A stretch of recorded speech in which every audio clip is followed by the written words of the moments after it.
This week on the Ferguson Home, we're going to discuss what to do to be proactive in your family planning for your calendar and for your finances, and what we call that is a getting away to get it together.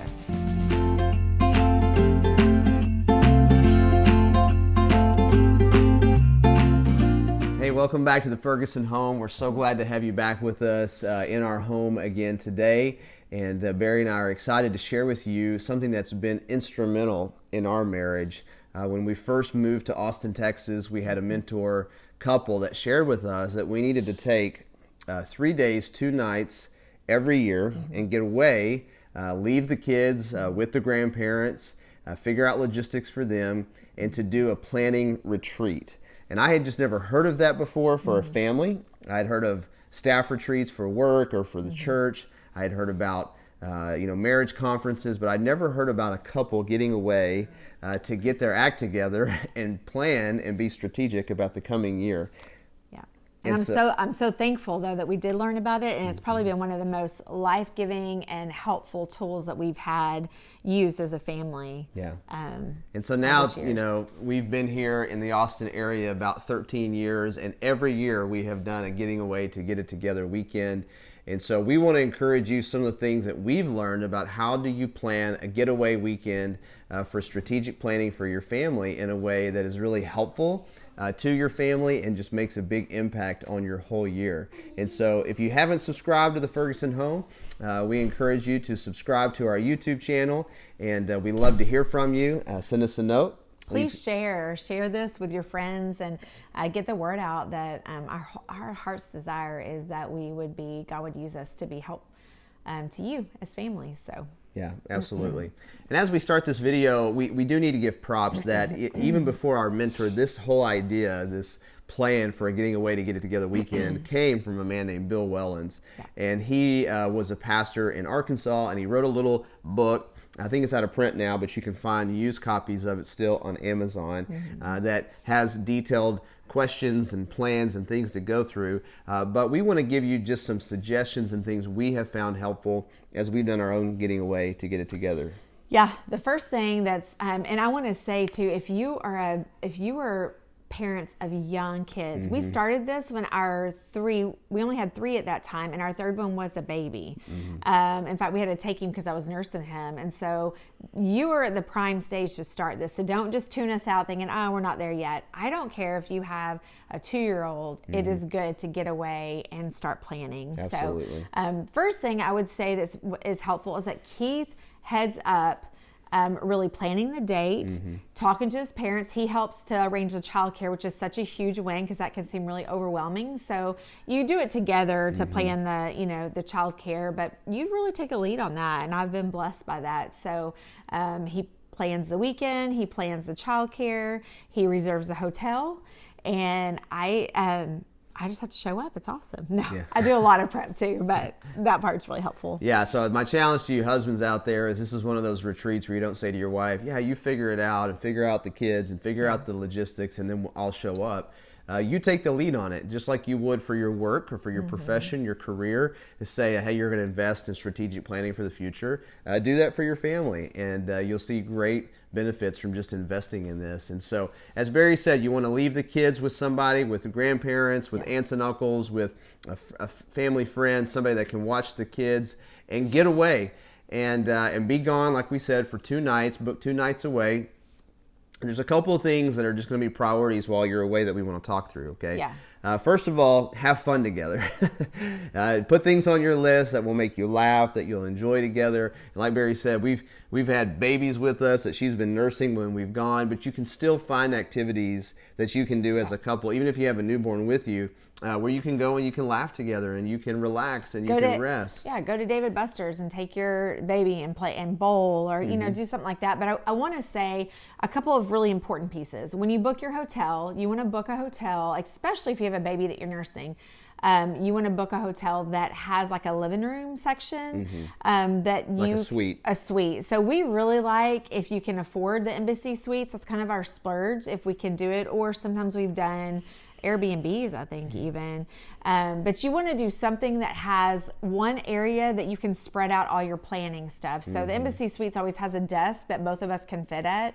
and we can have our laptops and our calendars and so that we can really plan. And also when we've had a baby, it's been helpful to have the 2 rooms to be able to put the baby down and to still plan. So that's one thing. We also like the Embassy Suites because it's free breakfast. And so we really like to, especially on the Saturday or the full day that you have at the hotel, we want to be there for most of the day planning. So we want to take care of as many meals as possible. And that is helpful at the Embassy Suites because it provides breakfast. And the other thing is when you get there and you check into your hotel, we usually use that first night, afternoon night, to just have fun. Maybe to kind of talk over big picture, things that we need to discuss over the weekend, but that's the night that we really plan our date night. So, okay. Yeah. So all that's important. I think what Barry is sharing is here's some of the things that makes the planning go well.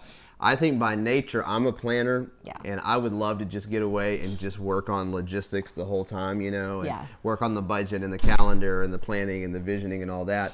And so I have to remind myself that we've got to incorporate fun into it. I think you're wired more to have fun, and so you have to when force yourself when it gets think, time to do budget, my whole demeanor's like, what? That's absolutely I know right. it's important. I know it's important. So part of that is to say, know your bent and your wiring, and know, like, are you the fun person or are you the planner person? But just make sure both pieces are represented in the getaway weekend. So you got all the logistics figured out. What are you actually going to do when you're planning? There's a couple of big components we want to encourage you with.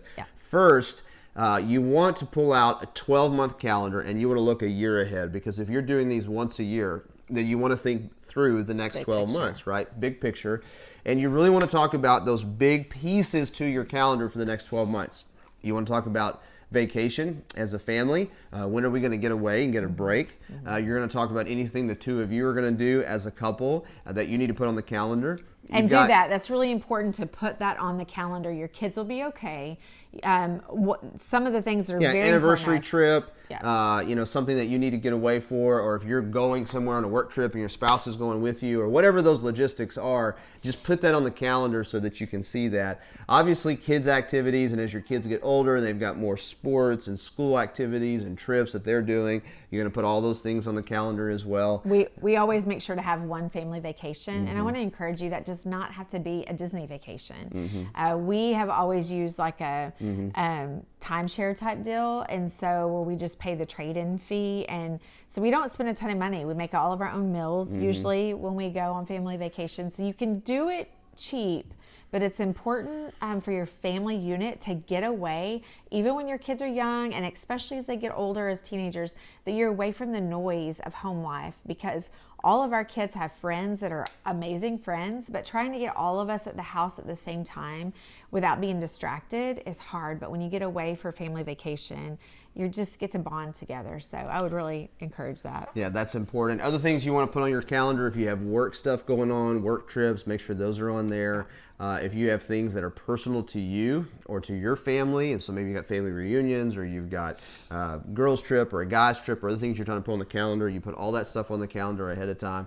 And the value of the 2 of you getting time together to look at that and pray through that and discuss is just so important, because then you can look at the whole year and say, are we out of balance somewhere? Do we have too much of this and not enough of that? And it's just really, really helpful, so you're not just reacting. And I'll just say one more thing about the family vacation. When you get that on the calendar, protect it. Like, say, hey, no, this is what we're doing, and treat it almost the way you would a work commitment, to say, hey, no, I have to do this because I've committed to do it. Do the same thing with your family. So first big piece is calendaring. The second big piece, especially if you have children, and this is where, the getting away to get it together is so valuable for us, especially having 6 kids, is to take time praying over and thinking about and discussing each one of your children. And for years, Barry and I have just taken notes about each child. Where are they? What challenges are they facing? What are the goals we have for them for the next year? Spiritually, what is their next step? And so all that is just so valuable when you have a getting away to get it together weekend, that you can really talk about each of your kids and have time where you're not just like parenting, but to step back from parenting and look at the big picture. Yeah, and write down your strengths. I think for each stage, I remember when our kids were little, but it was like, that they would learn their ABCs for the year. Right. But those things are that they would be potty trained, Yeah. that they would, like for Cade, at our next getting away to get it together, which will be in February, but processing through, okay, how are we going to plan in college visits for him as he starts his junior year, driving for our one that's about to turn 15. So it looks different. But think through, where are they in life? What do they need help with for the next step? Is that opening a checking account, teaching them finances, teaching them how to ride a bike, like all those next steps? Write it down so you have a plan. Okay, I need to schedule this in this month to get them ready for whatever they need to be ready for. Yeah, that's really practical, very helpful. Yeah. And on the spiritual side, let me just clarify on that. I'm not saying be super spiritual. Primarily what Barry and I are talking about on the spiritual side is character issues. Character. You know, what character part of the puzzle is lacking in this kid that we need to speak into, that we need to develop, and what is our plan to do that? And specifically pray over. Yeah, and there's a couple of scriptures maybe that we need to identify around that character issue, and so we just really make plans to talk about their spiritual development and their character development. So the next piece we want to encourage you on, and this is my favorite and Barry's least favorite, is the budget. Which is funny because I'm an accountant. I graduated from Baylor with a degree in business with an emphasis in accounting, and yet this is my least favorite. So, yeah. So we have a family budget that we work on every year, and so every year for our getting away to get it together, we're going to take time to pull that budget out, look at the 12 months of the budget and update it. And so sometimes our income changes, sometimes our expenses change. And, you know, as Dave Ramsey would say, you're trying to do a zero budget where every dollar is identified and has a name on it and it's going somewhere. And so we encourage you to take time to work on your budget and to do that together as a couple. And I know for some of you, you know, family stuff can be really stressful when it comes to money. And so we just want to encourage you to take time during the getaway and just put it on the calendar during that retreat weekend and say, this is a time we're going to talk about the budget. Yeah, and as you're doing that, that's good to do it after the calendar planning so you know you're budgeting for specific trips so you don't get into debt. So do those calendar first and then talk about your budget so you can figure out, and then maybe go back to your calendar if that doesn't work. That's right. This budget doesn't support this calendar. Yes, exactly. How do we do this? Exactly. And then the last thing that is my favorite is to talk about your dreams. And I think for so often with couples, you get so bogged down in the day-to-day life, you forget to dream together. Yeah, and that's so, huge. and you This is forget to huge. support each other in the dreams. And so, hold on, Curry, let's finish. We're almost done. We're almost done. We're almost done. So I would say end on this note because the other stuff can be a little bit tense. I'm not going to lie. There's some moments where you're feeling a little bit of stress and having to really learn to compromise and support each other in the different goals and get on the same page. But this part is end on it. And then talk about how can we support each other in realizing those dreams. Absolutely. And so we will usually have like, what's our 1-year dreams? What's our 5-year dreams? What's our long-term dreams? Yeah. Like, what are the things that we can support each other in and pray for each other long-term? Really, this Ferguson Home channel came out of some dreaming that we were doing in one of our getting away to get it together. True. So even if you think there's no way I could figure out how to do this, but if you're still dreaming about it, like do that as a couple. It's so much fun to do. So we hope you will put it on your calendar, you will plan to do it, and you'll have a great getting away to get it together weekend as a couple. We love you and we're praying for you. God bless you.